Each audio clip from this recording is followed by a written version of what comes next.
Supaya tidak terjadi lagi hal-hal yang banyak merugikan masyarakat, makanya diciptakanlah regulasi. Padahal ini barang belum disahkan di Indonesia, belum diakui sebagai.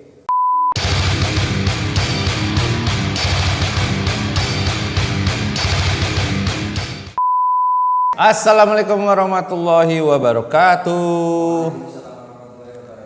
Apa kabar para gitu dong, dijawab dong. Apakah Anda baik-baik saja? Apakah weekend Anda bahagia? Selamat Hari Pers Nasional kepada para jurnalis-jurnalis di luar sana. Itu jurnalis, Mama. Jurnalis itu yang apa? Jurnalis itu yang mengumpulkan data. Yang memberitakan. Enggak sih, jurnalis itu orang-orang yang mencari berita, mencari kebenaran terhadap suatu berita, kejadian, momentum, atau event. Ada alat khusus? Sertifikat khusus harusnya ada. Harusnya. Alat khusus? Alat pastinya ada recorder di situ, ada minimal buku dan alat tulis. Boleh lah ya. Semoga dunia jurnalistik kita semakin dekat dengan yang namanya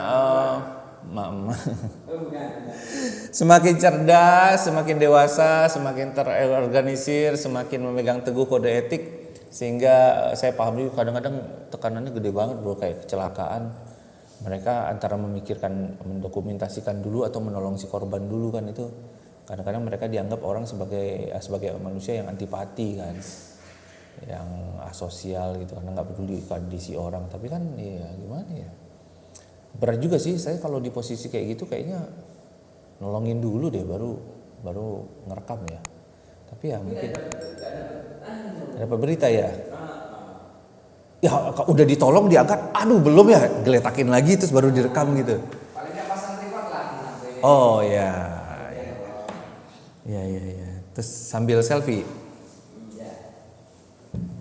Jangan dong. Ya, jangan. Kalau bansos selfie itu yang selfie pers bukan itu? Bansos, banjak sosial. Nah, Anda mengarahkan ke situ kan? Iya kan? Bansos itu enggak, yang ininya yang saya ingat dulu ada kalimat bilang bansos itu bantuan dari negara, bukan dari pemerintah. Nah, itu ada rancu juga itu. Bansos itu dari negara atau dari pemerintah?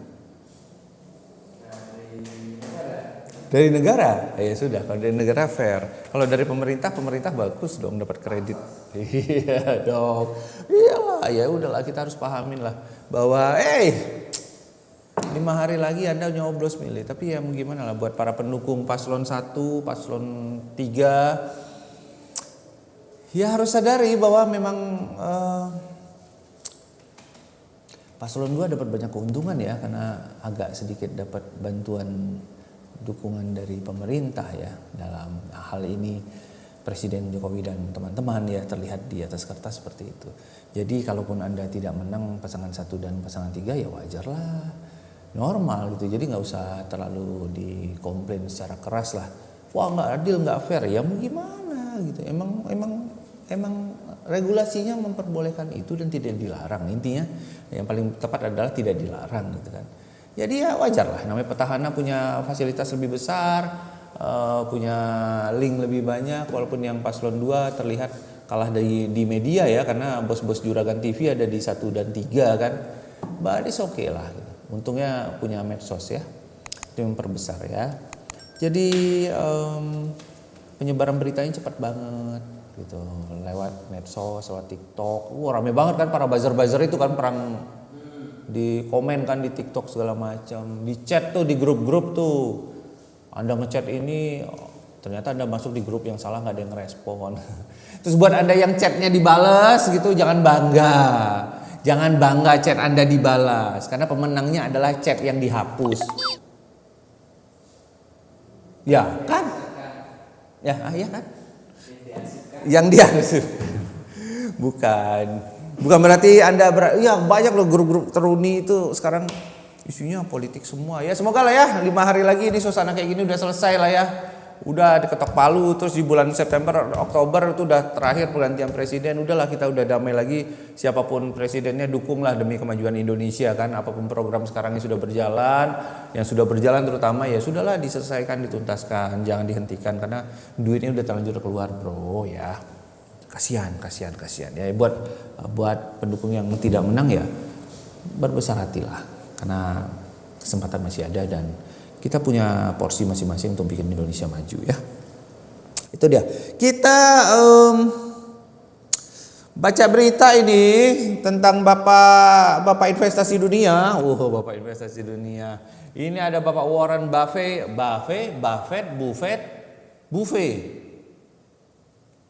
Bacanya gimana? No, Buffett dong. Buffett. Warren Buffett. Pronunciation-nya gimana itu? Ya itulah ya, Anda tahu kan ya, beliau ini pemain saham luar biasa, pemain saham senior yang selalu terlihat apapun pilihan sahamnya itu menghasilkan cuan ya gitu. Tapi di sini bersumber di CNBC Indonesia pada tanggal 24 Januari 2024, wah bulan kemarin ya, walaupun nggak basi ini karena ini pendapat pribadinya beliau ya. Di sini ditulis bahwa tidak semua orang mempercayai janji-janji mata uang digital. Wah, ini kita judulnya adalah Warren Buffett tidak percaya cryptocurrency. Susah nih. Warren Buffett itu masih menganggap hal tersebut adalah sebuah perjudian. Nah, Ketua dan CEO Berkshire Hathaway Warren Buffett menegaskan kembali pandangan negatifnya terhadap Bitcoin pada hari Rabu, menyebutnya sebagai token perjudian dalam sebuah wawancara dengan Squawkbox CNBC. Cuaks itu bro, bukan Squawks. Padahal pada waktu dia di wawancara itu melonjak, lagi naik-naiknya itu Bitcoin tuh. Gitu. Tapi kata dia begini, sesuatu seperti Bitcoin itu adalah token perjudian dan tidak memiliki nilai intrinsik apapun. Spell it, INTRINSIK.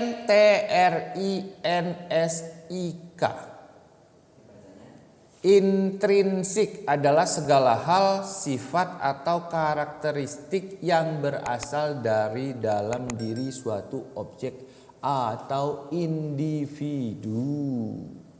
Oh gitu. Ya. Jadi pondasinya nggak kuat untuk menjadi suatu bahan investasi mata uang gitu ya.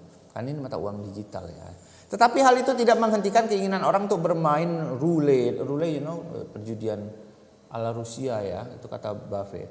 Dorongan untuk berpartisipasi dalam sesuatu yang terlihat seperti mendapatkan uang dengan mudah adalah naluri manusia yang telah dilepaskan. Wah, iyalah siapapun pengen orang invest dapat uang dengan mudah kan, instan bro, instan. Batuk aja, komik. Orang-orang menyukai gagasan untuk menjadi kaya dengan cepat dan saya tidak menyalahkan mereka. Ini sangat manusiawi dan begitu ide tersebut terwujud, Anda tidak dapat memasukkannya kembali ke dalam botol. Ya, maksudnya itu sudah manusiawi sekali. Setiap orang pengen dapat uang dengan cepat, dengan instan. Ya salah satunya adalah dengan investasi di Bitcoin gitu.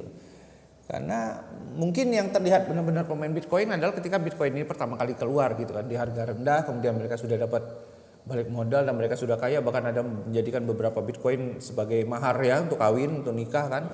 Di Indonesia luar biasa itu ya.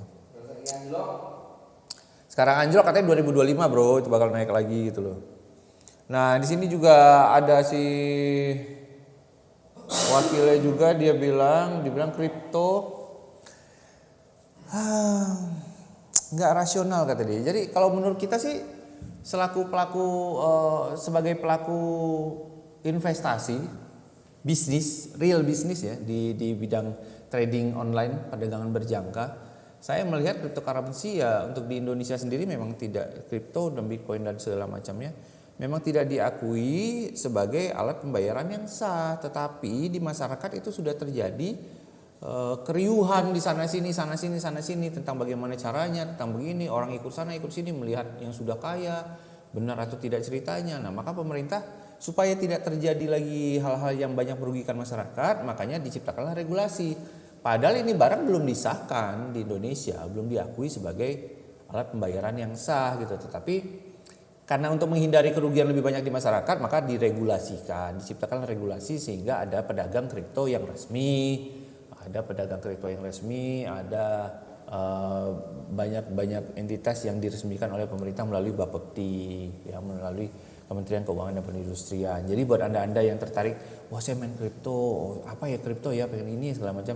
Nah kita juga pengennya sih buka kelas kripto, cuma sampai detik ini belum ada mentor yang pas, yang satu visi dan misi sama kita. Banyak orang yang pengen jadi mentor di sini, tetapi pengennya buka investasi juga gitu. Nah saya nggak mau tuh ya, kalau mentor aja, ngajarin orang aja gitu ya. Jadi tugas kita di Jogja Trading School ngajarin orang supaya bagaimana caranya bertransaksi yang baik dan benar. Walaupun saya legalnya ada di PT Mahadana Asa Berjangka, tapi saya tidak menyarankan memaksa Anda untuk invest di PT Mahadana Asa Berjangka, tidak gitu.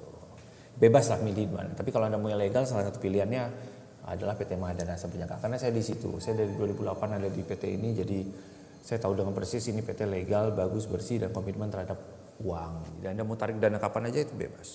Ya, tuh. Jadi ini salah satu pendapat melalui portal berita CNBC Indonesia pada tanggal 24 Januari. Itu pendapat pribadi dari Warren Buffett, bapak investasi kita, tokoh terkenal di dunia. Jadi wajar saja mungkin karena beliau tidak butuh kripto dan Bitcoin untuk invest. Sudah terlanjur kaya kan gitu, jadi ya mungkin tidak butuh. Mungkin buat anda, buat teman-teman di luar sana yang pengen investasi alternatif, ya bolehlah jadikan kripto dan Bitcoin sebagai pilihan ya di situ. Kalau saya sih enggak, tidak untuk menjelekkan kripto dan Bitcoin dan teman-teman lainnya, investasi lainnya enggak. Kalau saya enggak, karena saya pikir saya hanya akan bertransaksi di mata uang yang sudah diakui di hampir seluruh belahan dunia bahwa mata uang ini sudah eksis dan memang pantas untuk ditransaksikan, digunakan sebagai alat pembayaran yang sah, mempunyai fluktuasi yang stabil sehingga bisa dijadikan suatu bisnis dan diambil selisih harganya untuk mencapai keuntungan. Itu aja ya. Dan ingat, di bulan Februari ini kita mulai harga Jogja Trading School itu di 3 juta rupiah. Dalam 3 juta rupiah Anda mendapatkan 2 hari training, 31 apa 41 ya? 31 tema, 41 ada bosen lagi deh.